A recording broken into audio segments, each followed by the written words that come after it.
Tudo começa no castelo, a casa da família Campbell. O cara principal começa a pensar: espera, eu não acabei de morrer num acidente de carro. Tipo, viajei no tempo ou algo assim. O lugar tem um clima meio europeu e o reflexo no espelho parece ele quando tinha uns 17 ou 18 anos. Só que isso não faz sentido, porque agora ele é bem mais velho. Mas, cara, olhando de novo, ele percebe que era bem bonito antes de virar aquele desastre de pessoa, gordo e arruinado. Quando ele chega à conclusão de que está ficando velho e começa a ter aqueles sonhos de reencarnei porque minha vida foi uma droga, ele pega uma faca pequena para confirmar e corta o dedo. Sangue sai na hora. Ele fala que é só um corte pequeno, mas dói pra caramba e ele acaba lambendo o dedo, pensando: caramba, isso é real demais. De repente, as memórias batem de uma vez. O corpo que ele pegou é do Moon Campbell, um cara que perdeu tudo, ficou pobre e foi abandonado pela família. O pai ainda falou para ele nunca mais pisar na propriedade, senão matariam sem dó. Antes ele achava coincidência, mas não é, infelizmente. Ele reencarnou no corpo de alguém problemático. O vilão loiro, que nem Elite era, lia essa história faz tempo. A protagonista é a mulher mais forte de todas. Sim, você já sabe o clichê só pelo título. Ela tem uma família que a abandona, sai pelo mundo, treina suas habilidades, mata monstros e vira heroína. No começo, Moon Campbell, o loiro, é um dos primeiros a atrapalhar, enviando um monte de gente para tentar acabar com ela, mas ela só fica mais forte e sobe de nível como louca. No final, o plano dele dá errado. Ele é expulso da mansão, exilado e vira mendigo. 20 capítulos depois, ninguém lembra o nome dele. Reencarnar é incrível, mas não no corpo de alguém que é só um degrau para a protagonista crescer. Nesse momento, alguém bate na porta. Ele fala para entrar e a empregada entra perguntando o que aconteceu. Ele diz que não é nada sério, e ela lembra que as roupas pro banquete de amanhã já estão prontas. Ele pede para deixar lá, mas ela percebe algo estranho e pergunta se ele se machucou. Ele fala que foi só um acidente. Aí, adivinha? Ela se ajoelha e ajuda a limpar o sangue. A menina é muito dedicada, merece aumento, e ainda pede para ele parar de se machucar daquele jeito. Ele fica vermelho e pensa que nunca vai esquecer esse momento. Ela dá uma girada, diz que vai embora e pede para ele se cuidar. Assim que fecha a porta, ele fica ali, sentado, corado como um bobo, falando sozinho sobre como esse mundo é perfeito. Se cobre o rosto e balança de um lado para o outro, encantado com a empregada adorável. Um verdadeiro otaku sem remédio. Fora do quarto, a empregada acha estranho ele ter agradecido. Provavelmente, ele era um idiota completo antes de reencarnar. Agora ele se pergunta como alguém bonito e de família nobre acabou com uma empregada fofa, mas mesmo assim achou que era boa ideia provocar a protagonista. A razão dele ter sido exilado era que tentou drogar a terceira princesa ou algo assim. Mas agora que sabe como termina, só precisa evitar. Para manter a vida confortável, ele precisa tomar cuidado com a cerimônia que vai causar todo o caos. A empregada de coxas grossas já trouxe a roupa pro banquete e disse que é amanhã. Nesse momento, ele se joga na cama chamando o sistema, a deusa, o avô, qualquer um que possa dar um poder especial. O problema é que se o banquete é amanhã, ele já fez muita coisa ruim para a protagonista. Só espera que ela não se exceda tipo pisando na cara dele, mas se fizer, que seja de meias pretas e devagar. Claramente ele está mal da cabeça. Decidido, ele pensa, amanhã, assim que a vir, vai correr, se ajoelhar 3 vezes e pedir perdão. Mas, de repente, algo bate na cabeça dele. Ele se vira gritando para ver quem fez aquilo e encontra um livrinho na cama. Pensa, finalmente, Deus não desistiu de mim. Não estava destinado a ser um perdedor para sempre. Hora de ganhar conhecimento infinito e mudar seu destino. Mas ao abrir, o livro está vazio. Ele se pergunta se precisa de algum tipo de ativação especial. Normalmente essas histórias acontecem na Europa. O que está pegando? Então o livro o ataca, corta a cabeça, e uma gota de sangue cai na página. Uma aura sombria surge, e ele começa a perder a visão. De repente, está amarrado de mãos e pés, com o pescoço machucado. Ele abre os olhos devagar e encontra uma garota inquietante dizendo que dormiu o suficiente. Ele reclama da dor, ela diz que é inevitável aprender a lição. Ele nem imagina o quanto ela está triste. Ela queria que não tivesse terminado assim, mas ele foi cruel e egoísta. Ela acha que só causando dor ele poderia ser só dela. Mas o coração dela começou a mudar e isso não funcionaria. De qualquer forma, não importa quanto tempo, ela o purificaria com amor e ficariam juntos para sempre. Bem, ele acorda no quarto de novo. Parece que a protagonista gosta mais dele como vilão, mas se ele seguir esse caminho, a vida vira desastre. Se não, também é desastre. Então, o que fazer? Ele se pergunta se foi um sonho do passado ou um aviso do futuro. Afinal, tudo começou quando o sangue tocou o livro. Talvez seja um alerta pelo erro. Ao olhar o livro, lê: não altere o destino. Ele entende na hora, se fizesse todo o plano de se ajoelhar e pedir perdão, teria levado àquele resultado. Considerando a visão de tortura e exílio, ser expulso da família e virar mendigo não parece tão ruim assim. Motivado, ele decide usar tudo que sabe para mudar não só o próprio destino, mas o do país inteiro. Ser aristocrata nem é tão bom, todo mundo preso nesse pedaço de terra. Hora de tomar o controle da própria vida. Ele está sentado, comendo bem e pensando como a vida de privilégio é incrível. Perder tudo seria péssimo. Ao lado, Noisy Campbell, mãe dele, que parece ter 18 anos, diz que ele parece feliz hoje. O pai, Lon, comenta que é por causa do banquete de amanhã, provavelmente um dos momentos mais importantes da vida dele. Ele apenas concorda, tentando não levantar suspeitas. A mãe ainda diz que não pode deixá-lo ir, senão todas as garotas nobres vão em cima dele. Lon responde que nem precisa se preocupar. Ele tem a princesa Célia e qualquer garota tentando algo vai acabar com ciúmes. A mãe dele, toda fofa, fala que não gosta dessa tal Célia, que não era nada bonita e não merecia o filho dela. Nosso garoto fica lá, sentado, confuso, se perguntando como os pais dele têm tanta fé nele, sendo que ele era um completo idiota. E quem diabos é essa Célia? Aí ele percebe. É a terceira princesa que ele tentou drogar, uma das pessoas que vai trazer um desastre para a vida dele. Na história original todo mundo gostava dela, mas aqui é a clássica tsundere, fria por fora, calorosa por dentro, sacou? Moon fica desanimado, percebendo que os pais dele são, na real, boas pessoas. Eles só o expulsaram porque ele agiu feito um completo bastardo, e o pai não queria ter um filho podre. Mas isso só dá mais motivação para ele mudar o destino. Mesmo arriscado, ele não quer arrastar a família junto. A verdadeira razão da família acabar na pior é que todo mundo acha que o pai dele mandou matar a princesa como traição. Então o que ele deve fazer é assumir a culpa e garantir que ninguém mais se envolva. O problema é que a cerimônia é amanhã e não dá tempo de mudar muita coisa. O estranho é que, se o evento é tão perto, por que ele não sabe nada da tal droga que vai ser usada? Alguém vai entregar ou o que realmente vai rolar? Enquanto ele tenta resolver isso, aparece uma empregada e ele bate sem querer nela. Ela cai de um jeito estranho e fala que derramou o chá preto da senhora. Quando ele vai perguntar se ela tá bem, ela se assusta achando que vai ser repreendida, vê o chá derramado nele e corre para limpar. Nesse momento ela já pensa que a vida dela acabou, que vai ser demitida e amanhã provavelmente vai estar comendo comida de cachorro na rua.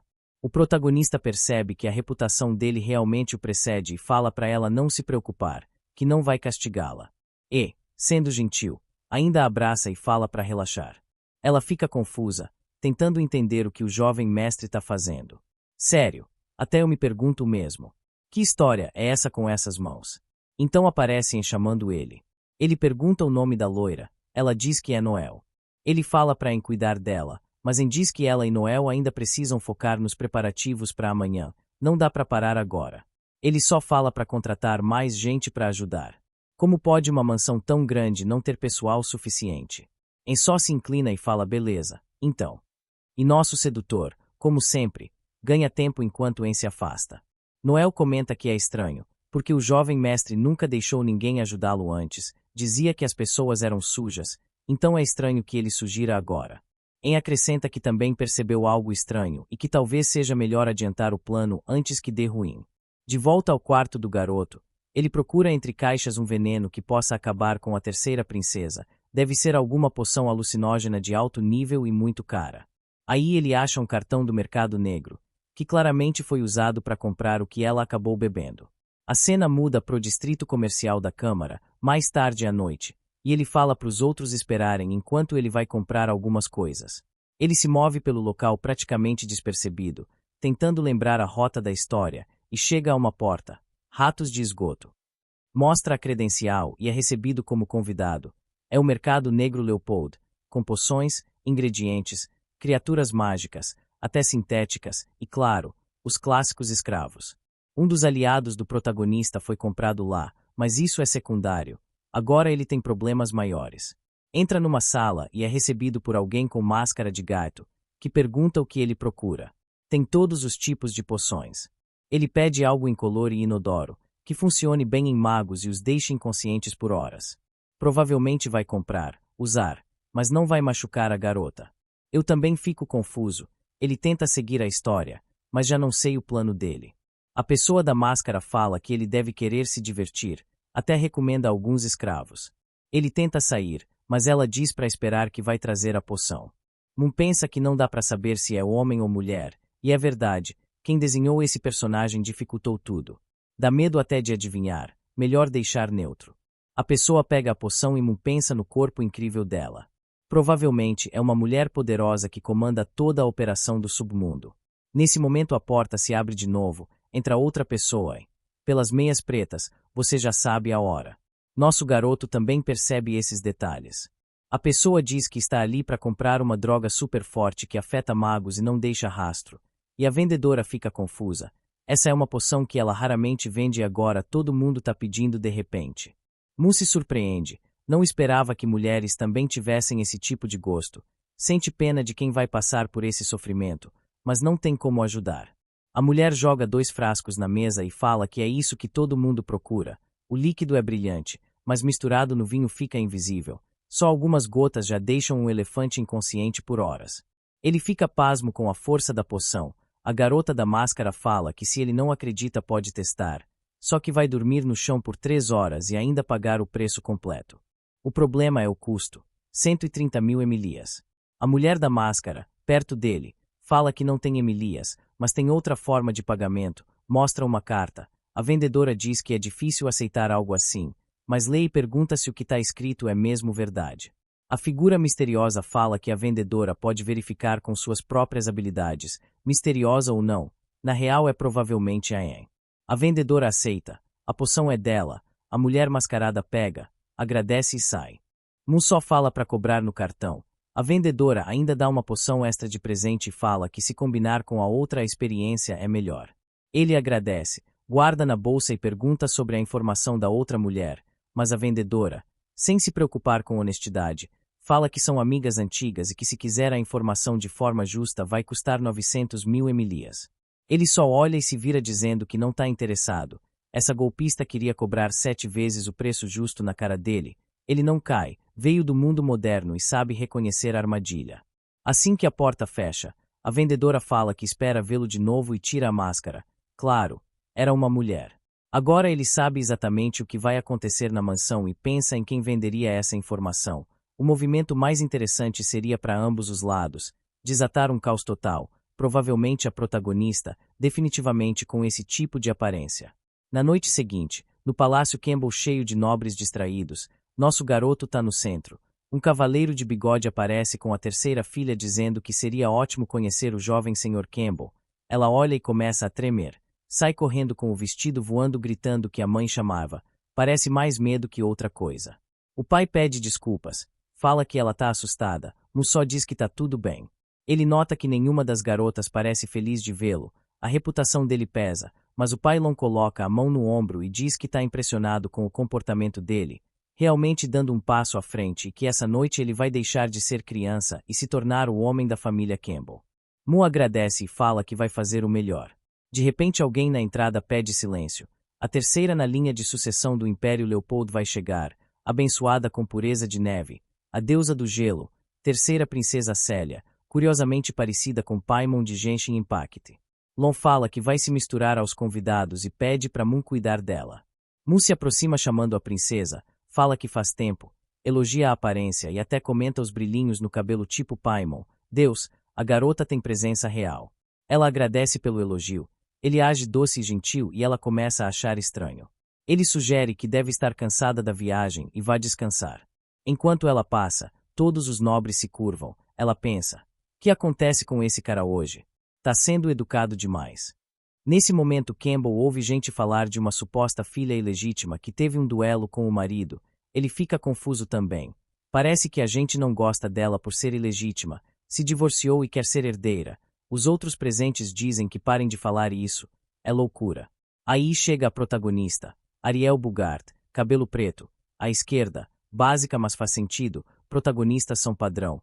Cabelo preto, carinha comum, cumprimenta-mo.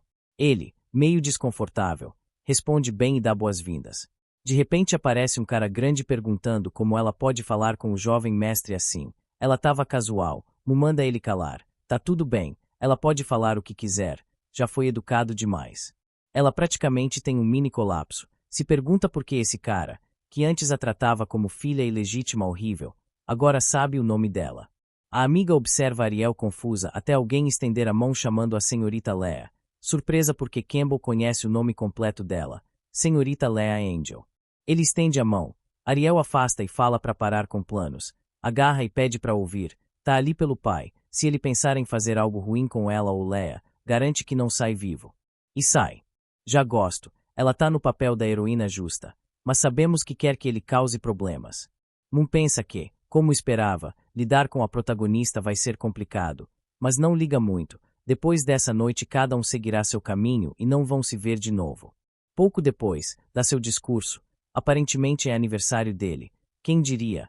Parece que completou 18. Todo mundo aplaude e chama ele de incrível. Quase tem outro momento, mas agora é hora de entrar no assunto. Olha em volta e vê a garota parecida com Paimon descansando perto do espelho. Se aproxima, se apresenta e pede desculpas, dizendo que espera não ser rude, pede o honor de um baile. Meu Deus, será que ele acha que ela é da realeza agora? Ela aceita, claro. Mas essa garota parece um arsenal ambulante com o look que tá usando, todos os acessórios quase transbordando. Enquanto isso, os nobres estão rígidos e desconfortáveis olhando em volta, e a protagonista tá de lado comendo bolo observando ele dançar com a terceira princesa. Elogia os passos e ele diz que ainda é iniciante. Ela nota quanto ele mudou e comenta que agora finalmente age como um nobre. O estranho é como foi o convite para dançar antes. Guerreiro, te concedo a misericórdia de um baile, seja grato. Ele, desconfortável, diz que esqueça, deixe no passado. A música começa, estamos dentro da trama, eles dançam, ela elogia, o básico, e de repente, o que é isso? Ele se aproxima por trás de Paimon, pedindo reforços no estilo aventureiro, então ela diz que precisam conversar em particular, já sabe que o casamento é só político, arranjado pelas famílias, ele fala que se quiser cancelar podem trabalhar juntos para isso. Ela se afasta um pouco e diz que vão falar depois. Pergunta se podem ir pro quarto agora. Ele surpreso, mas tarde demais, ela já tá levando. Do lado, duas empregadas travessas observam tudo, murmuram sobre como a garota foi com o jovem mestre com problemas mentais, já sabe a palavra na cabeça delas, precisam agir rápido, agora é território de Leone. No quarto, ele oferece uma bebida, ela recusa educadamente, não pode tomar nenhuma gota. Não tá em verdadeiro problema porque não tem ideia de como o protagonista original conquistou a garota, ainda precisa dar a poção, mas se ela não bebe, não sabe como fazer. Pergunta o que ela gosta de beber, ela fala café, muda rápido e sugere chá preto, que o vinho são as únicas opções do lugar. Ela parece confusa, ele faz sinal para não se preocupar, vai preparar, ela senta ali ainda intrigada, ele claramente atrás misturando a poção. Pensei que era a poção para dormir, mas de repente diz que uma gota faz alguém se apaixonar. Tem outro frasco que decide não usar por não ter certeza dos efeitos. Então ela chama ele. Ele se assusta, gira rápido dizendo que quase terminou, mas nesse giro a poção se derrama por todo lado. O outro frasco era afrodisíaco. Ele se alivia ao saber que nenhuma poção deixa rastro mágico, até olhar pro chão e perceber que boa parte caiu. O plano original de vender um pouco para ganhar dinheiro vai por água abaixo. Quando leva o chá, alguém espia pela janela. Paimon, a terceira princesa, comenta que o chá negro da família Campbell é vermelho e brilhante. Ele diz que é uma erva raríssima do leste, um verdadeiro manjar. Ela segue o jogo e fala para ele beber primeiro. Ele responde o quê? Paimon, não confia em mim. Moon Campbell, o jovem nobre honesto, mas ela só responde que quem serve deve provar primeiro. Etiqueta básica da nobreza. Quando ele levanta a xícara para beber, ela a arranca da mão dele e diz que a dela tá melhor. Deveriam trocar. UPS. Um pequeno tropeço e ela já parece tonta. Pensei que fosse o afrodisíaco, mas não, ela cambaleia, derruba a xícara e desmaia no sofá. Moon pensa que foi inteligente garantir que ambas xícaras tivessem doses. Na história original, A protagonista deveria invadir o quarto e tentar matá-lo a qualquer momento. Precisava parecer suspeito. Então ele baixa um pouco a saia, desabotoa parte da roupa, tira a camisa e diz que tá perfeito. Qualquer um que entrasse assumiria exatamente o que ele quer. Parece que quer ser condenado dessa vez. O único problema é que nada acontece. O tempo passa, meia hora depois e ninguém aparece.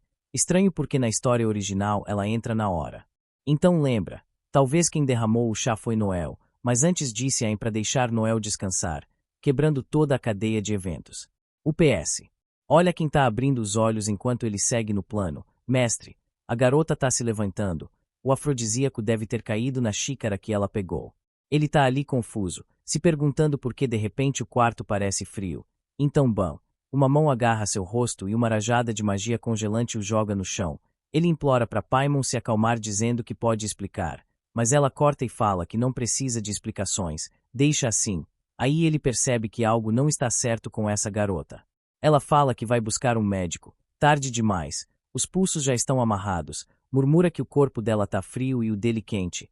Ele implora para ela se acalmar, mas nada. Ela avança com um beijo. O cara reza para Ariel aparecer e salvá-lo, porque senão esse lance tá prestes a ficar real demais. Falando da Durona, lá vai ela pelos corredores, irritada porque o vestido tá sujo. Aí escuta barulhos estranhos. Surge e fala que a área é restrita. Ariel acha estranho e se oferece para limpar o vestido, lança um feitiço. A peça fica impecável. Ariel fica impressionada que até as empregadas daqui sabem magia. Uma das empregadas menciona casualmente algo sobre um bolo de paxixi que será servido na festa. A protagonista se ilumina de alegria. Agradece toda contente. Anne sorri, mas depois se vira com aquela cara malvada clássica. Claro que Ariel não é boba. Ou talvez perceba algo estranho, tipo cheiro de sangue no ar, mas deixa passar. Pensa que tá na mansão do Duque e não vai se envolver. Confia que pondo a conta do moleque malcriado sozinha, nada supera o bolo. Então não se preocupa. Perto dali, as mesmas empregadas suspeitas se perguntam se Ariel era o alvo. A de cabelo grisalho diz que não, que o alvo era um tal de número 9, mas ela conseguiu matá-lo, apesar do ranking mais alto. A de cabelo escuro avisa para se apressar. Se Campbell aparecer, a missão pode falhar. A outra responde que não. Revisou a situação. A ação estava rolando. Enquanto isso, nosso garoto tá destruído, arranhado, exausto. O que aconteceu? Espera, na real não aconteceu nada. Só lutou para se defender. Agora põe a corda. Põe uma espada na cara dele. Exige suas últimas palavras. Ele tenta acalmá-la, mas ela só fala que vai pro outro mundo sem mais nada. Ele entra em pânico. Nem sabe se vai reencarnar de novo. Solta que suas intenções vinham do verdadeiro amor. Tá brilhando de emoção, esperando que os deuses lhe deem uma segunda chance quase com o pescoço cortado. Ela fala friamente que ele é repugnante. Ele pede desculpas, tenta acalmá-la, fala que nem chegaram a fazer nada. Ela responde que é nojento chamar aquelas ações de sinceras. Se ele tivesse tentado conquistá-la de verdade, talvez teria aceito o casamento, mas foi pelo caminho fácil, drogas e enganos. Ele tenta explicar que nunca quis insultá-la, ela o interrompe, manda ele se ajoelhar. De repente, algo do outro lado da porta chama sua atenção. Ela o agarra pelo pescoço, força que ele mande todo mundo lá fora se afastar. Joga no chão e fala para se vestir e lidar com quem tá na porta porque de qualquer jeito ele vai morrer. O pobre tá preso entre três opções terríveis, que Célia o mate, que o rei o enforque, ou acabar trancado num calabouço estranho por algum desconhecido misterioso. Espera, era a protagonista. Não parecia outro lunático. Enquanto isso, a outra garota coloca as meias calmamente, dizendo que ele vai morrer a qualquer momento. Mu abre a porta para ver quem é e se assusta. É a mesma empregada dizendo que passaram um tempo juntos e trouxe comida. Ele pede para deixar ali e agradece, mas percebe que nunca a tinha visto antes. Então quem é? Ela diz que foi contratada para ajudar no banquete. Ele acha estranho. Não devia haver empregadas novas nem pessoal extra. Ela assente e de repente se lança para frente derrubando ele. Aí percebe, o alvo real é Paimon. Ela salta com duas facas, boom, explosão. Ele levanta os olhos e pelo menos a rainha de gelo se defendeu. Paimon exige saber se o irmão idiota enviou a assassina. A empregada responde que os detalhes são confidenciais. Em outro quarto, vemos orbes dourados flutuando e sussurrando que a princesa será assassinada naquela noite na propriedade Campbell e que esse será o fim de alguém. Não sei quem é essa garota de cabelo branco, mas parece saber o que está acontecendo. De volta ao quarto, Depois da explosão, a empregada se afasta, admitindo que a magia de Paimon é mais densa do que o esperado, mas sua expressão muda ao ouvir o encantamento. Paimon agora carrega uma lança de gelo quase atravessando o crânio da empregada. Enquanto as duas se enfrentam numa batalha brutal, nosso garoto pensa: quando deuses lutam, mortais sofrem, literalmente não tem nada que ele possa fazer. Tenta abrir a porta de novo, mas está selada. Elas continuam com força. Ele se esconde atrás de algo percebendo que aquela empregada deve ter lançado um feitiço de barreira para ninguém entrar. Então nota algo. A mudança de planos para trazer pessoal externo foi feita ontem. A única forma de um plano desses ter sido preparado antes é se alguém vazou informação. Quase leva um golpe de ataque. Só pode rezar para Pon ganhar, mas ao olhar para ela, ainda de pé, feroz, mesmo ferida segurando a lança, começa a se perguntar se isso realmente seria bom. Ela também poderia matá-lo, honestamente. Talvez nem seria tão ruim se ele morresse ali, ninguém saberia. Aí a empregada fala que Pon é realmente um gênio. Pon responde que já sente que alguém está usando magia gravitacional para alterar seus movimentos. Ou seja, tem outra pessoa envolvida. Exige que a empregada diga quem é ou ambas vão morrer ali. A empregada só fala que, como diziam os rumores, Pon é um gênio. Pon manda ela calar e falar quem está por trás de tudo se quiser ter chance de se salvar. Mas a empregada responde que não está ali para matar ninguém, só para ganhar tempo. De repente, todo o quarto começa a tremer. Então a empregada de cabelo grisalho diz que a câmara já está completamente selada. A outra mete a mão no bolso e tira um frasco, declarando que oferece a vida de 100 crianças como sacrifício ao Senhor do Mundo Derretido. Paimon reconhece na hora o poder de um deus sombrio, mas a empregada só sorri e pede que desça e subjuga o mundo. Uma energia vermelha invade o quarto, lança Paimon contra a parede, e ela sabe que se aquelas ratas aparecerem agora, não terá chance. A empregada confirma: sim, são ratos, mas o verdadeiro alvo desta noite é a princesa. Ela vai para outro ataque, mas Paimon segura a adaga do nosso protagonista e bloqueia o golpe. A empregada se surpreende. A garota ensanguentada, de meias rasgadas, exausta, ainda evita pontos vitais. Mas não importa, sua magia de sangue acabou. Uma patada brutal nas costelas a joga ao chão, mas Paimon é diferente. Ela se levanta. A assassina diz que dará uma morte indolor e vai para o golpe final. Sangue respinga. Mas adivinhem? Nosso garoto se coloca na frente e recebe tudo. Sem bloquear, sem desviar, pura coragem. Lembram do momento em que nosso protagonista ficou preso à mesa? Tenho certeza quem estava por trás disso. São dois. Era ela, a garota __, até aparece na capa da história. De volta à ação, a o chama pelo nome. Paimon quer saber por quê. Ele está no chão cuspindo sangue e de repente lembra quando a outra empregada abriu a porta antes e disse que ele podia ir embora. Pensou em fugir, mas percebeu que não podia. Então chama-a e pergunta o que acha que está fazendo. An só diz ao inútil para parar de atrapalhar, mas Paimon passa, corta o pescoço de An profundamente. A garota cai de joelhos e a princesa de gelo declara que tudo terminou. Nosso garoto está no chão, mal se segurando a vida. Paimon se ajoelha ao lado, percebe que se ele pulou para protegê-la, então aquelas não eram assassinas contratadas por ele. O que realmente a deixa confusa é que ele a protegeu sem pensar, porque se ela tivesse morrido, ninguém jamais saberia o que ele fez. Mas ele diz que nada disso importa. Já. Como ela disse, ele escolheu agir como um verdadeiro homem. Doeu, mas claro, estamos falando de Paimon. Ela diz friamente que pelo pulso dele ainda sobra força para umas 3 frases, então é melhor aproveitá-las. Vai transmitir sua mensagem final ao Duque. Ele levanta a mão, toca o rosto dela e sinceramente pede desculpas, diz que no final realmente criou sentimentos por ela. Então o braço cai no chão. Homem, foi épico. Sabemos que ele não vai morrer de verdade, mas se morresse, seria lendário. Ainda assim, Pon não aceita. Diz que aquele bastardo não tem direito de morrer depois de pedir desculpas assim, não depois de tudo que fez. Chama-o pelo nome e fala que não aceita aquela ___ desculpa. Ele vai viver e pagar por cada ato. No vazio, Moon flutua, tonto e com calor. Infelizmente, embora tenha tentado tomar boas decisões, a morte era inevitável. Pelo menos isso era melhor que seguir a trama do jogo. Assim, ele decidiu como terminaria sua vida. Mas então aparece uma estranha energia negra ao lado dele e surge um painel mostrando progresso em arrogância, inveja, ganância, desvergonha e preguiça. Parece que é sobre os 7 pecados capitais. Menos 90% em gula, 99% em inveja e 50% em arrogância. Algumas páginas do livro passam e a coisa diz para continuar tentando por enquanto. Ele pergunta por que aquele maldito livro não apareceu antes de morrer. Então houve um miau e a cena muda para os esgotos. Cinzas flutuam pelo subsolo. Alguém murmura que Campbell não era o verdadeiro alvo. De repente, uma voz pergunta o que ele acha que fizeram com seu filho. Opa! O pai aparece irradiando pura aura de Leonard Hart.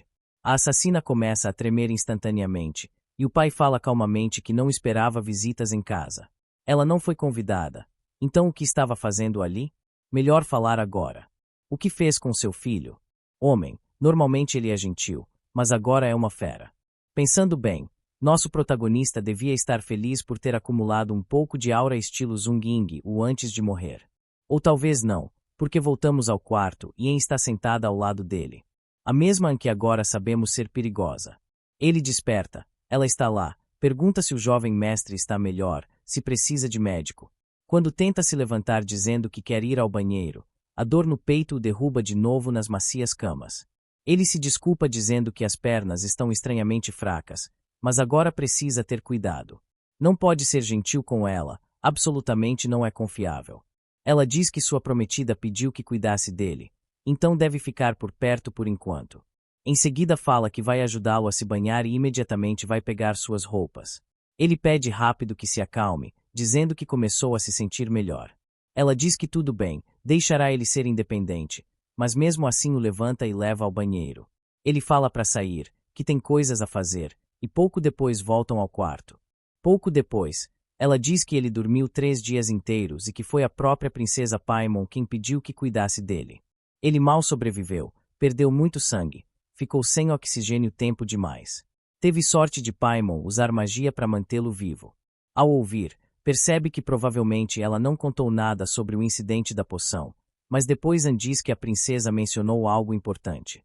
Revelaram todo o complô de assassinato. O pai capturou um dos atacantes e arrancou a verdade à força. O problema agora é que ainda precisam se desculpar de alguma forma com o rei. A filha esteve em perigo na propriedade, mas o mais estranho é que ele não foi punido.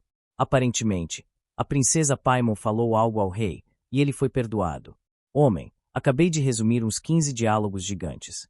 A história às vezes se alonga demais. Nosso garoto se deixa cair de novo na cama, finalmente aliviado.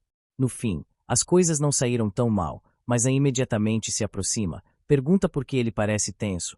O que aconteceu? Se rolou algo com a princesa no quarto. Lembrando que ela queria algo quente, ele rapidamente nega. De forma alguma faria algo tão atrevido, cortariam ele em pedaços. Henri fala para ir tomando a medicina enquanto ainda está morna, mas ao dar um gole ele engasga. Sabe, horrível. Ela explica que é um tônico para ajudar a recuperar e reconstruir o sangue. Então vemos 3 empregadas paradas fora da porta, sussurrando sobre como ele normalmente surta quando come algo azedo, mas hoje está estranho. Perguntam se devem contar à senhora, mas ele diz para ficarem quietas. Era só medicina normal. Ele bebe tudo de uma vez. As empregadas fecham a porta, assustadas, enquanto ele fica ali confuso, até que de repente vomita tudo. Parecia petróleo cru saindo. E o pior é que ele terá que tomar isso mais 2 vezes se quiser se recuperar completamente. Anne comenta tranquilamente que, se quiser, pode fazer algumas panquecas e até um pouco de chá. Ela entrega uma fatia de bolo e ele agradece, dizendo que é muito gentil e até que merece um aumento. Ela levanta um pouco a saia e agradece o elogio, mas vai terminar suas tarefas. Antes de sair, diz para ele conferir a mesinha de cabeceira. Há uma carta para ele. Ele a chama pedindo que espere um momento. Na conversa anterior, ela mencionou que ele já havia tomado aquele remédio azedo 4 vezes. Então como é possível? Se toda vez que toca a boca dele ele vomita. Ela responde calmamente que colocou açúcar na própria boca e passou para ele. Ele relaxa por um instante, até que a imagem faz sentido em sua cabeça. Então ele grita na almofada, mas está confortável na cama, pensando que se algo assim realmente aconteceu com essa irmã mais velha, a vida talvez não seja tão ruim. Mas então ele lembra que também beijou Paimon. Pega a carta, que diz que agora o considera meio homem. Ele suspira aliviado. Pelo menos a situação criminosa foi evitada. Mais tarde, Sua mãe está emocionada, aliviada por ele ter sobrevivido. Apesar de tudo ter ficado perigoso, ele minimiza, dizendo que não foi nada sério, mas ela pede que ele se olhe no espelho. Há um buraco no peito. Ele dá de ombros, dizendo que é só um arranhão. Enquanto tenha sobrevivido, está tudo bem. O pai concorda, dizendo que a cicatriz é mais como uma medalha. Graças a ele ter salvado a princesa, o desastre foi evitado. Ele percebe que não há uma única empregada normal nesse mundo. Até a que está ao lado dele parece uma guerreira poderosa. Não quer saber tudo o que aconteceu. O pai explica que capturaram os 3 assassinos. Foi difícil fazê-los falar, mas conseguiram algumas informações. Não eram guerreiros treinados nem assassinos profissionais, mas seguidores de alguém chamado Rei Marchito. Mu se confunde, pois não lembra desse nome no livro original. O pai explica que é um antigo deus das trevas, responsável por horrores incontáveis, e que seus seguidores aceitam qualquer trabalho, mesmo matar os próprios pais, se o preço for alto. Mas ele diz que não se preocupe, já ordenou a eliminação completa dos culpados. O protagonista fica chocado, e a mãe lembra que o pai conseguiu sua posição por méritos militares. Orgulhoso, Moon diz que tem orgulho de ser filho dele. Quer saber se descobriram quem estava por trás de tudo, mas o pai responde que não. Os capturados tinham uma maldição, se tentassem revelar o nome, explodiam em chamas e morriam instantaneamente. O mercado negro foi destruído, mas não havia evidências do verdadeiro culpado. Ele acha interessante que o pai destruiu o mercado negro, pois isso também aconteceu no livro original. Na história, o favorito dele foi morto. Espera, favorito de quê?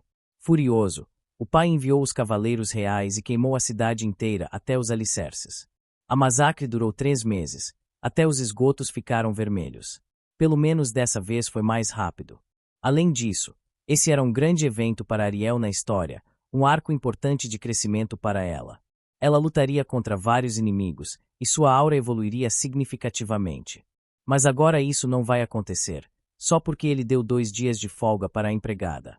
Mais tarde, todos na casa pedem que ele descanse, mas ele não pode. A história continua mudando, e quanto mais muda, menos ele pode confiar no livro original. Ele cria um plano complexo: sobreviver, evitar o final horrível de ser amarrado à mesa e abusado, se fortalecer e, acima de tudo, não confiar mais no livro. Ele pensa sobre isso, mas logo percebe que precisa ser mais cauteloso. Ainda não sabe quem era a pessoa da visão. Não parecia Ariel nem Célia. Então quem era? Ele se deita na cama, percebendo que não vale a pena pensar demais. A prioridade agora é se fortalecer. Como filho de um duque, tem recursos para construir poder, mas tudo é convencional demais. Para piorar, o dono original do corpo passou 1 ano em uma academia prestigiada e só aprendeu um feitiço fraco de luz. Mesmo assim, é filho de um homem poderoso, então deve ter algum talento. Ele sabe que nunca vai alcançar o nível do grupo da protagonista. Nesse mundo, ela é uma das escolhidas pelos deuses, fora do alcance de pessoas normais. Paimon é um exemplo. Recebeu a autoridade divina de uma deusa fria e só cresce. Ariel também é abençoada com espíritos elementais lindíssimos, não 1, mas mais de 10. Uma vida miserável. O que é realmente miserável é a situação dele. Por mais que treine, não pode superar alguém como ela. Mas isso não significa que vai desistir. Precisa ao menos ser forte o suficiente para se defender, especialmente se Ariel vier atrás dele. Por outro lado, ele pode desbloquear novos talentos. Com um estalar de dedos, o livro negro aparece, mas o acerta na virilha. Ele grita para o livro parar de aparecer assim. Houve um assobio estranho. O livro se abre e passa as páginas rapidamente, recontando tudo o que aconteceu nos últimos dias, e ele se irrita com os detalhes excessivos, que o fazem parecer um sujeito suspeito tentando fazer algo horrível com a garota. Ele nota algo estranho. Uma palavra no texto assassino brilha em vermelho. Uma energia estranha o envolve e ele grita para o livro avisar da próxima vez. Agora ele está em uma sala nova. Não é a mesma masmorra de antes. Será outro espaço dentro do livro. Antes que possa descobrir, alguém se aproxima por trás. Ele se vira e é ela novamente, a mesma garota que o golpeou no pescoço. Boone, sem tempo para reagir. Escuro total. Ele acorda de novo na cama, sem entender nada. O livro se agita mais uma vez e mostra que sua habilidade com adagas está em 1% e o passo sombrio em 0,5%. Finalmente descobre suas habilidades reais de combate nesse mundo e se anima, dizendo que esse hack vai ser incrivelmente poderoso. Mais tarde, ele deita na cama murmurando que mal sobreviveu. Durou apenas 3 segundos ali dentro, conferindo se seu domínio subiu e se ganhou 1% nas habilidades. Agora ele entende. As habilidades dele realmente são quebradas. Qualquer técnica, talvez de inimigos que ele derrota, fica registrada no livro e ele pode aprendê-la. Ou talvez sejam apenas habilidades que ele vê. Não tem certeza. Se fosse pela visão, já deveria ter obtido aquela habilidade de gelo da garota, mas talvez não, porque aquela vinha de uma deusa. O que ele sabe é que está pensando em uma habilidade enorme agora, e é poderosa. Ele está empolgado, murmurando que é só uma questão de tempo antes que esse poder e suas habilidades com adagas sejam todas suas. Ainda não sabe exatamente como evoluir rápido, mas está prestes a descobrir. O livro o acerta direto na cara, boom, ele leva um chute na cabeça, um corte no peito e acaba destruído. Enquanto isso, fora do quarto, bate na porta. Quando entra, o vê debaixo das cobertas e parece um pouco confusa. Ao olhar para ele, sorri e diz que é engraçado. Ainda dorme do mesmo jeito que quando era criança. Que garoto adorável. Usa um feitiço para preservar o calor e diz que não vai acordá-lo ainda. Ela está esperando o momento de virar a trama em que ele se torne um demônio total, ou porque não há como aquela doce expressão ser genuína. Assim que a porta se fecha, ele sai debaixo das cobertas, resmungando que o maldito livro o acertou na virilha. Ou talvez seja só golpes baixos mesmo. De qualquer forma, está decidido a voltar para aquele sonho até finalmente vencê-lo. O sol nasce, e até aquele momento ele já havia tentado 185 vezes. Isso é resistência mental de outro nível. Morre em cada tentativa, mas agora dura 30 segundos. O cansaço o atinge, esbarra no chá, derrama tudo e desaba no chão completamente exausto. Mas finalmente encontrou uma maneira de ficar mais forte. O único problema é que a dor de morrer naquela ilusão é muito real. Ele pensou que poderia quebrar o sistema, morrer, voltar e evitar o medo, mas não dá. E agora, depois de toda uma noite de esforço, é hora de ver os resultados. Sua técnica com adagas atingiu o nível 2, e o passo sombrio chegou a 11%. Claro, ainda está longe do nível de um assassino, mas apenas saber que podia evoluir assim já é enorme. Empolgado para testar, ele ativa o passo sombrio e atravessa o quarto em alta velocidade, deixando quase rastros de fumaça. Até que, de repente, sente dor, queimou o pé. Ele se pergunta como a assassina que atacou o pão podia usar isso sem se ferir, e então percebe. Essas técnicas são avançadas demais para alguém de nível 1 como ele. Na academia, aprendeu que para usar técnicas assim é preciso canalizar ki pelo corpo todo para reforçá-lo e reduzir o impacto, algo que apenas guerreiros de nível 2 conseguem fazer. Então, o plano agora é encontrar um mestre adequado, de preferência uma mestra atraente. Claro, ele já começa a fantasiar sobre Santa Maria da Academia. O problema é que, embora conheça muitos magos poderosos, ele não conhece tantos guerreiros fortes. Isso porque a magia neste mundo é absurdamente quebrada. Ninguém se incomoda em treinar artes marciais. Para que treinar socos e chutes só para levar uma bola de fogo na cara? Então ele tem uma ideia. Há um guerreiro, provavelmente o mais poderoso da história. Sem dúvida, seu próprio pai. Como diabos ele esqueceu que tinha o chefe final morando na mesma casa? Nos últimos 100 anos, nenhum guerreiro teve impacto maior no mundo do que ele.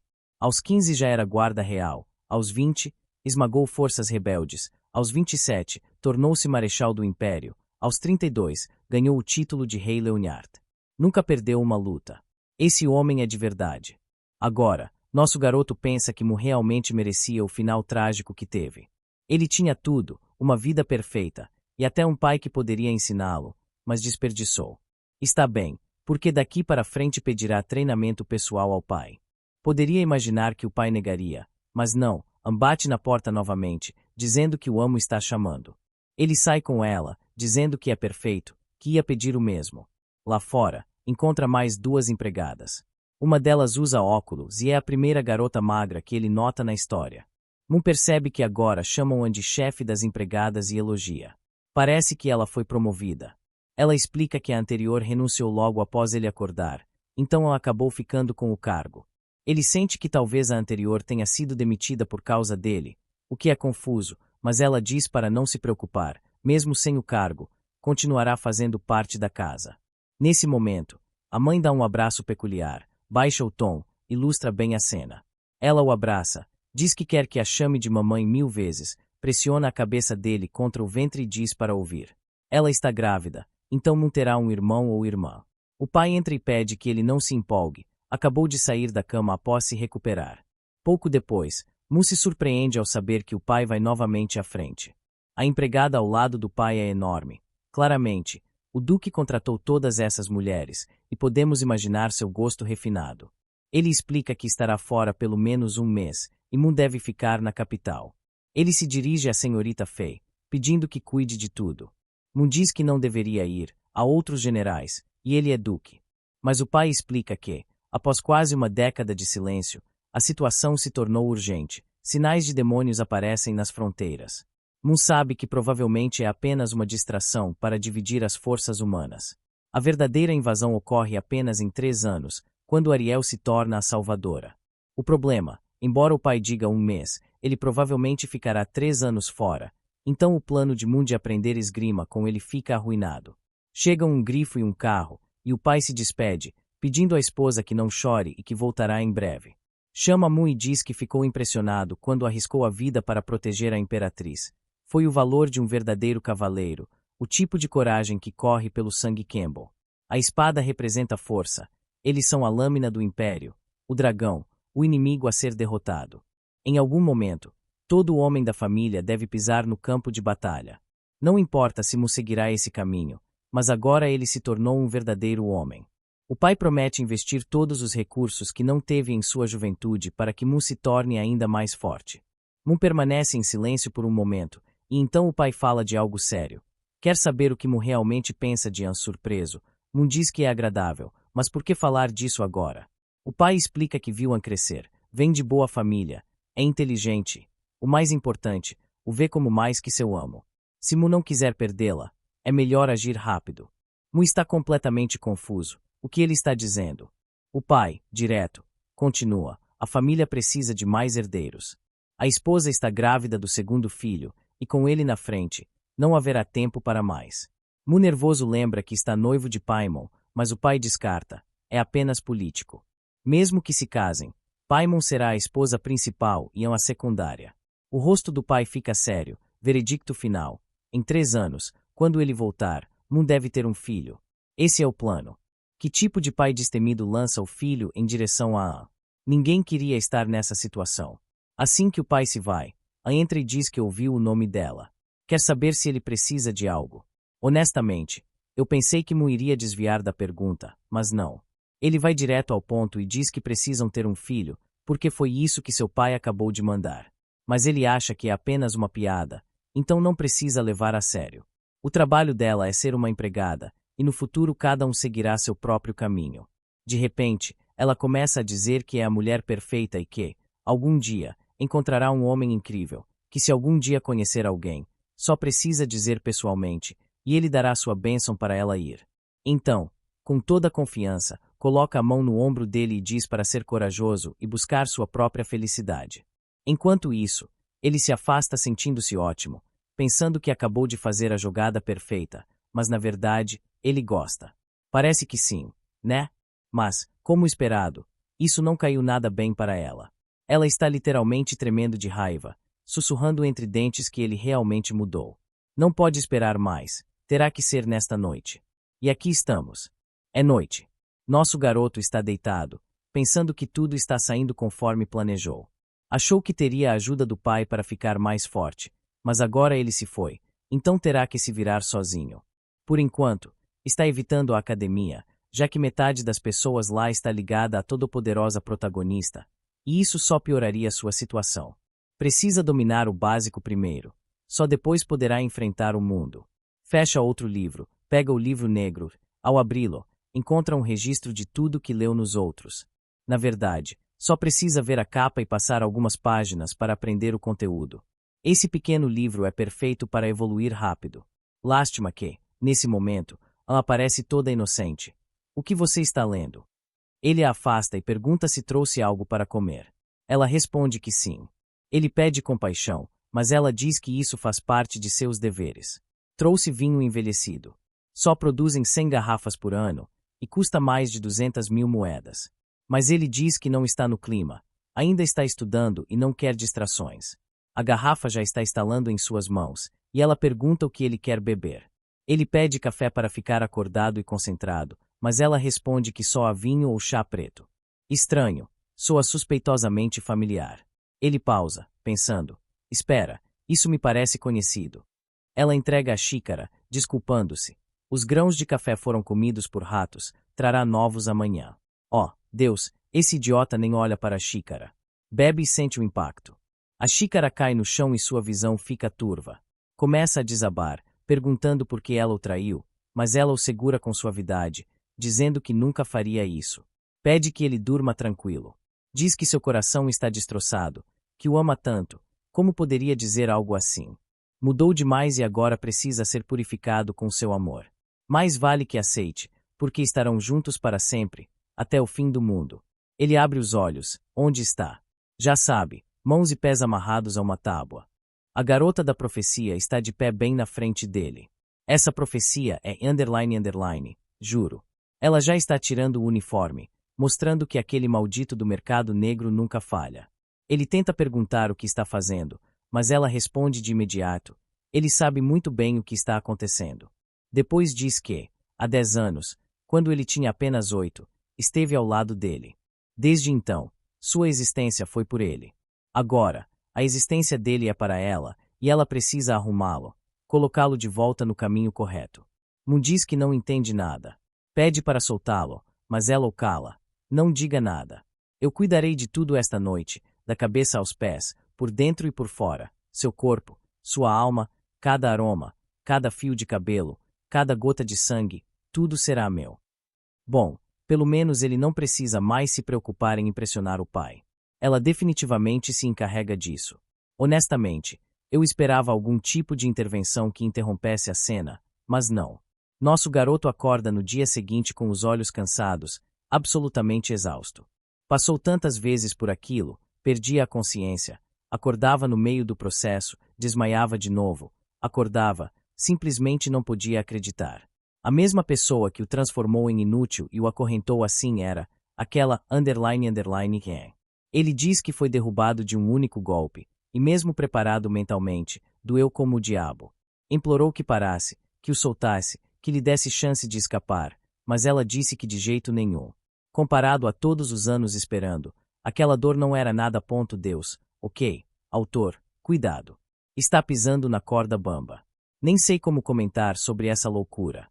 Ainda assim, nosso garoto finge sofrimento, mas admite que a sensação foi incrível. Mesmo assim, sabe que ela o matará. Se continuar assim, precisa escapar rápido. Mas, cara, ele está preso com algemas de aço fixadas na parede. E aquela louca só pergunta: o que acha que está fazendo?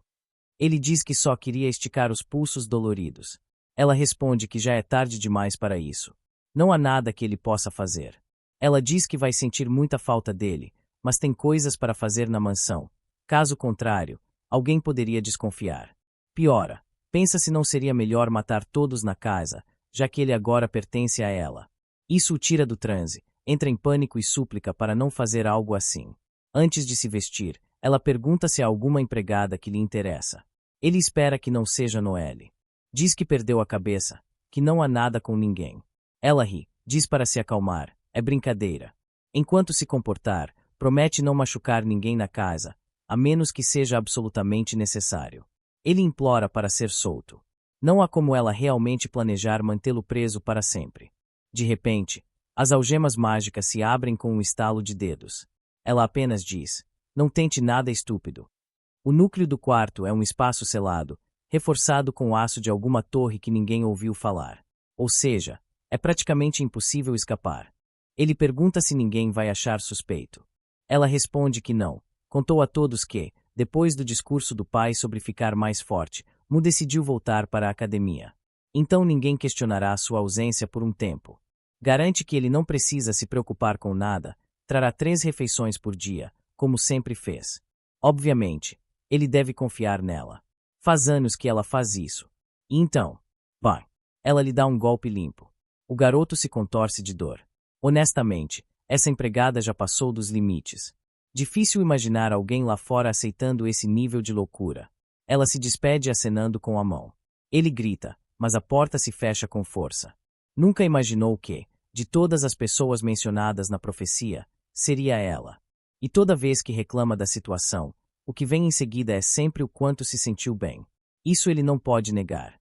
O problema é que sabe que, se isso continuar assim, não vai sobreviver. Embora ela tenha mencionado algo sobre um selo mágico, decide tentar abrir a porta. Pega a maçaneta e puxa com todas as forças, mas cai imediatamente no chão, tomado pela dor. Todo o quarto é feito de aço puro, magicamente reforçado. Não há saída. Finalmente, o livro aparece, sem precisar acertá-lo na cara. Desta vez, Mu fala diretamente. Não tem nenhuma chance. Aquela mulher tem tanto poder e potencial quanto a própria Pon. Mesmo que começasse a treinar agora, não haveria forma de ficar forte o suficiente antes de morrer. Mas o livro simplesmente permanece aberto. Ele pensa. Está bem, não tem nada melhor para fazer. Melhor treinar do que ficar se lamentando. Então, espera um segundo. Ao abrir o livro, percebe que o que leu na noite anterior tinha a equação para sair exatamente desta situação. No capítulo seguinte, já completou 199.200 flexões. Pelo menos seu corpo ainda aguenta depois daquela noite brutal. Primeiro foi Pon, agora é Sam. Que diabos está acontecendo com esse cara? O que realmente o incomoda não é a dor, mas o fato de não poder fazer nada. Sempre é ele quem acaba dominado. Mas jura que da próxima vez será ele quem a derrubará. Esse pensamento mal se forma quando ela aparece sorrindo, dizendo que o trabalho do dia acabou. Então, Mu, falar é fácil. Agora vamos ver se você age. E lá está ela, parecendo uma esposa voltando para casa depois de um longo dia. Que fofo. Age como se tudo isso fosse perfeitamente normal. Trouxe o jantar e até preparou um banho na temperatura perfeita. Pelo amor de Deus, como descrever isso? Ela pergunta se ele quer comer, tomar banho ou... Bom, você sabe. E esse mentiroso, depois de tudo que disse, vai direto ao banho, afundando como se tentasse relaxar, mas pela expressão no rosto, relaxar é o último que está fazendo. Murmura que não é criança e não precisa de ajuda para esse tipo de coisa. Alguém, por favor, liberte este pobre garoto antes que eu seja bloqueado por ler isso. Ela diz que agora que seu corpo lhe pertence, deve cuidar dele. Até testa o ouvido dele, enquanto ele grita mentalmente que absolutamente não pode perder para essa yandere. Chega a hora do jantar, e ele agradece. Diz que a comida está incrível, pega o prato e começa a comer. Pergunta que tipo de carne é, e ela responde naturalmente que é de um raro touro gigante de 3 chifres. Preparou especialmente para ele, pois aumenta a força física. Ele diz que nunca mais quer que sirva isso, mas ela apenas sorri e diz que já deu isso dezenas de vezes, alimentando-o em segredo. Ele se levanta, cansado, dizendo que está farto. Mantém-no preso sem ver a luz do sol e ainda lhe dão comidas estranhas. Se não o deixar sair agora, Boone, cai inconsciente de novo. Pobre garoto. O que fazer? Mais uma vez, a comida estava __. Ela até sussurra para aproveitar, porque a noite será longa. Quando ele abre os olhos, fica claro que foi destruído. Ela se desculpa pela noite anterior, dizendo que teve medo de que não sobrevivesse. Então desta vez foi mais suave. Sim, esse monstro de garoto não teve nenhuma chance. Ele disse que ia dominar ou o que fosse, mas foi esmagado de novo. Ela tenta falar com ele, mas ele a ignora completamente.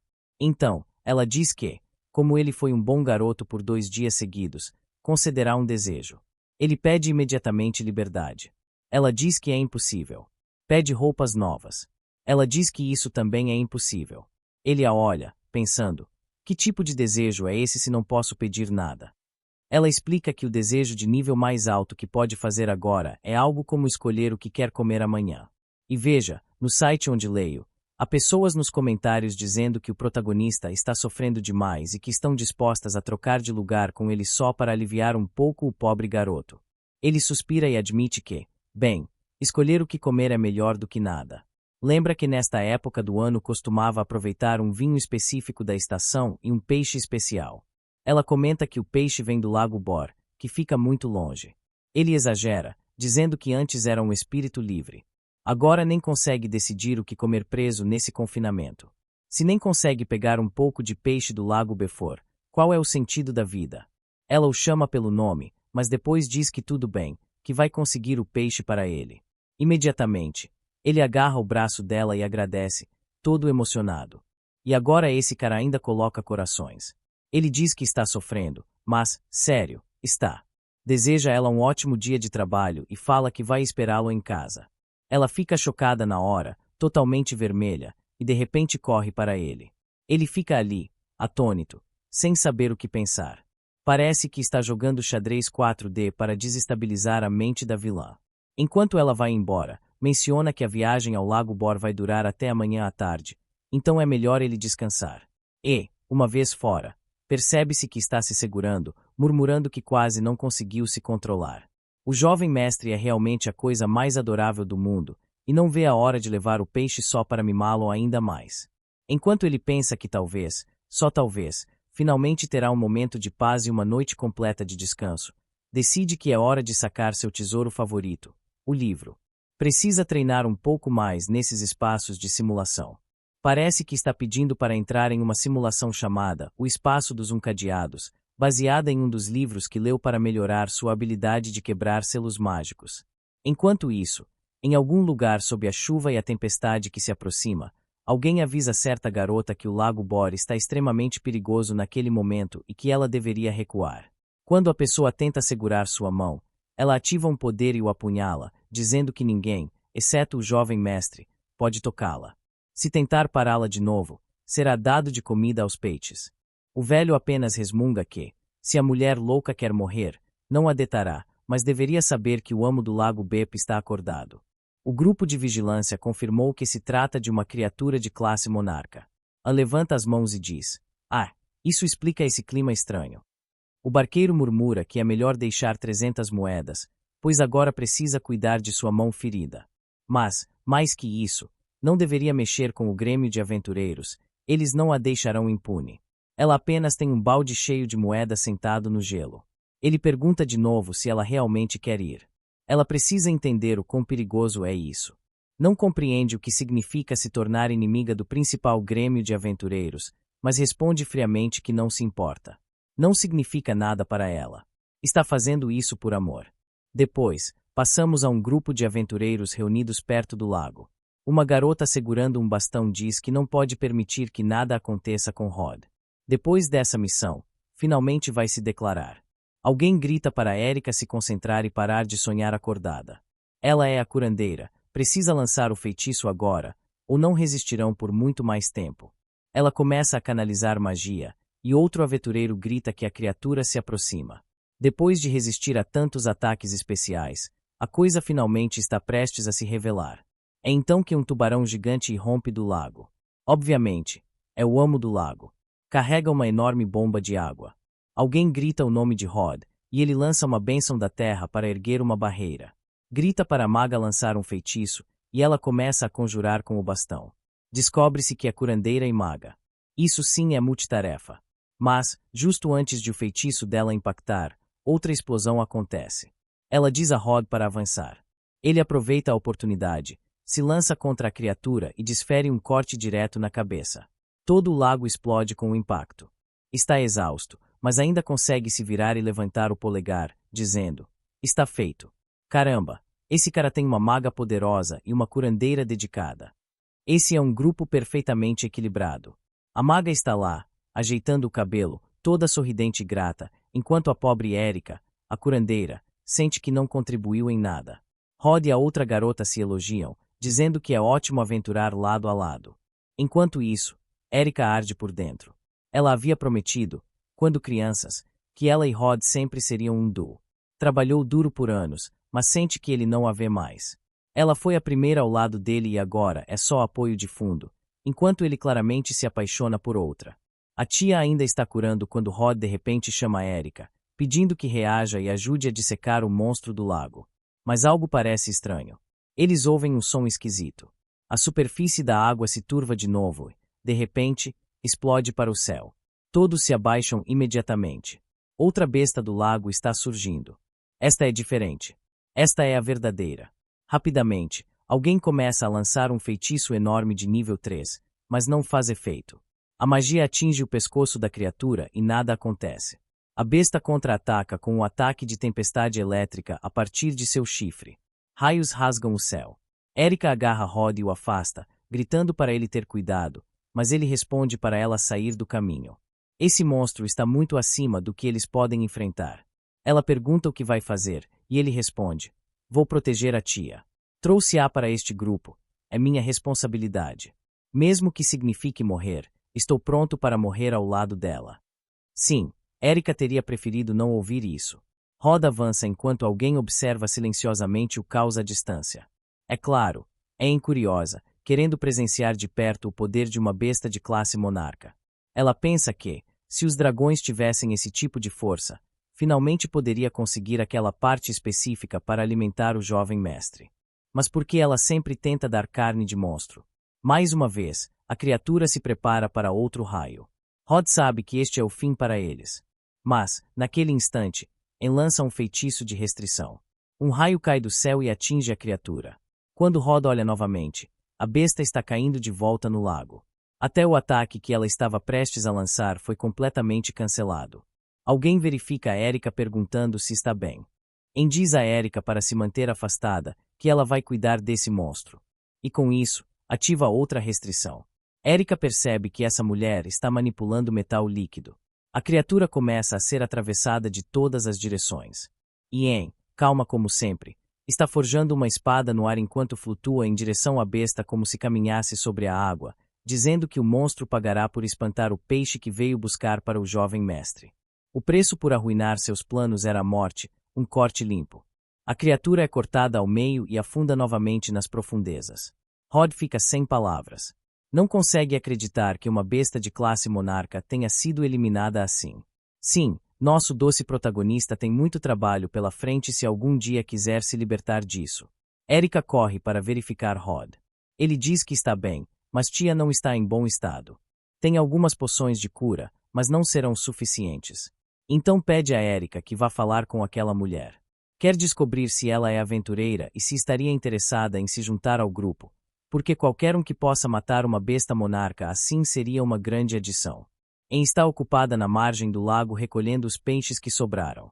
O único problema é que esqueceu de perguntar ao jovem mestre quais ele realmente gosta. Nesse momento, Erika se aproxima e diz que os dois que está segurando não são comestíveis. Um cheira horrível quando cozido, e o outro é muito tóxico. Ela deveria pegar os outros dois, mais à frente. São os famosos e comestíveis do Lago Bor. Curiosa, pergunta como Erika sabe disso.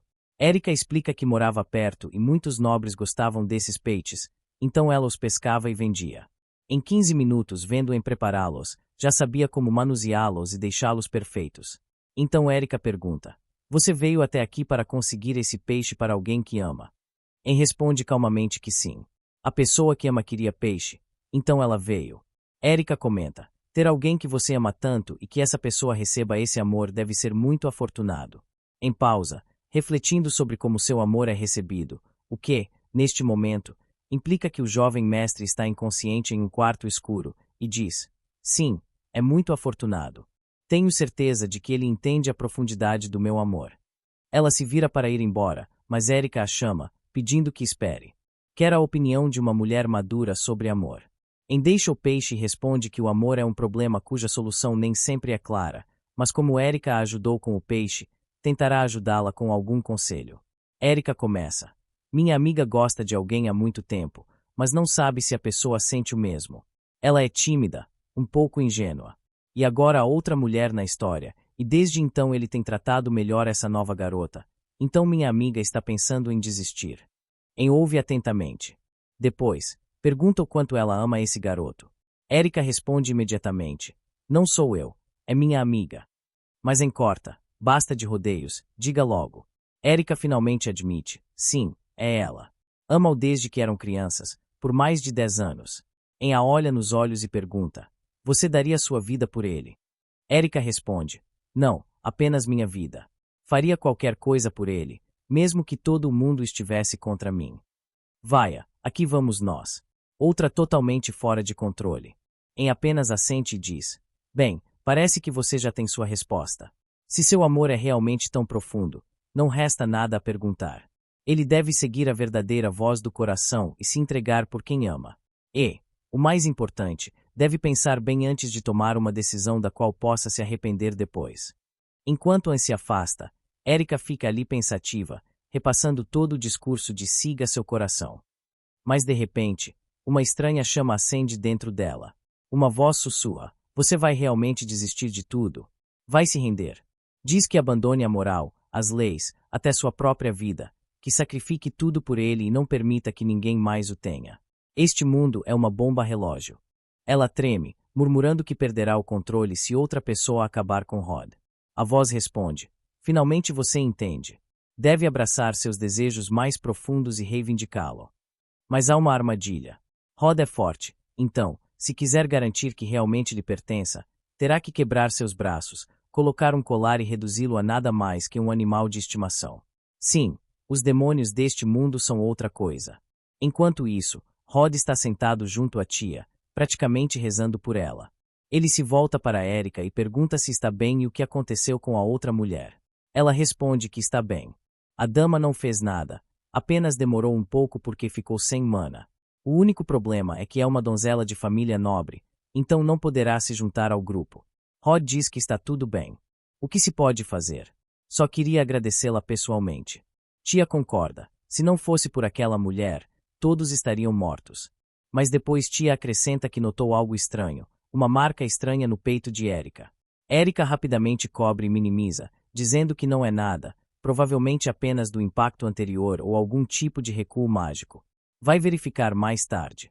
Rod pega a tia nos braços e diz que ela está certa. Precisam encontrar um lugar para descansar. Os dois estão calmos e carinhosos, enquanto Erika apenas observa de longe. Com os olhos escuros, algo claramente não vai bem. Na manhã seguinte, nosso pobre rapaz acorda parecendo um desastre. Provavelmente treinou a noite toda porque, claro, ela já voltou dizendo que finalmente retornou. Agora estou convencido, está jogando o clássico xadrez 3D. Finge dizer que sentiu muita falta dela e que, se não a visse de novo, morreria. Ela acaricia seu rosto docemente, dizendo que parece que ele finalmente está pronto para entregar seu corpo e alma. Ela se desculpa. É que o Lago Bor era muito longe e demorou mais do que o esperado para trazer o peixe mais fresco. Mas aqui está exatamente o que ele pediu. E uau, ela realmente se esforçou. 5 cortes perfeitos no peixe, 3 ervas adicionadas direto ao forno. A apresentação é incrível. Ele fica empolgado, diz que o cheiro está maravilhoso e já estica a mão para provar. Ela faz o barulho de avião, dando-lhe de comer, e ele agradece, dizendo que ela também deveria provar, mas ela balança a cabeça e responde que não desta vez. Este prato foi feito especialmente para ele. Ela avisa que tenha cuidado. Os peixes têm muitas espinhas. Ele zomba dizendo que não é criança, mas no momento em que dá uma mordida, algo fica preso em sua garganta. Imediatamente, ela se inclina e diz que vai resolver isso. Ele entra em pânico. Como? Ela, completamente séria, diz que vai pressionar os lábios contra os dele, usando sua capacidade pulmonar para remover o objeto e desobstruir a via respiratória. Ele diz que ela está completamente louca, que isso nem faz sentido, mas a vida é cruel, e nosso rapaz sofre um destino trágico.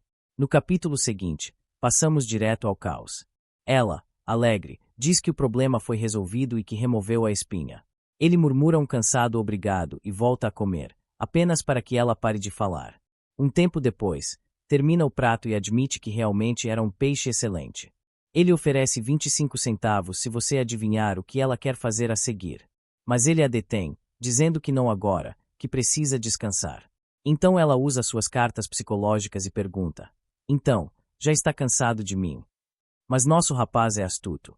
Diz que, segundo especialistas, não é bom fazer exercícios logo após comer. Poderia prejudicar o corpo. E se uma criança fosse concebida nesse estado, poderia nascer com problemas. O parto poderia ser complicado. É claro, interpreta tudo isso como preocupação profunda dele e se emociona. Diz: está bem, você tem um bom ponto. Voltarei esta noite para continuar nosso pequeno trabalho.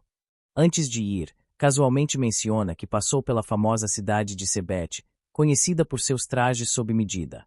Ele pergunta o que isso tem a ver, e ela diz que comprou um bom traje de combate, feroz e cheio de armadura.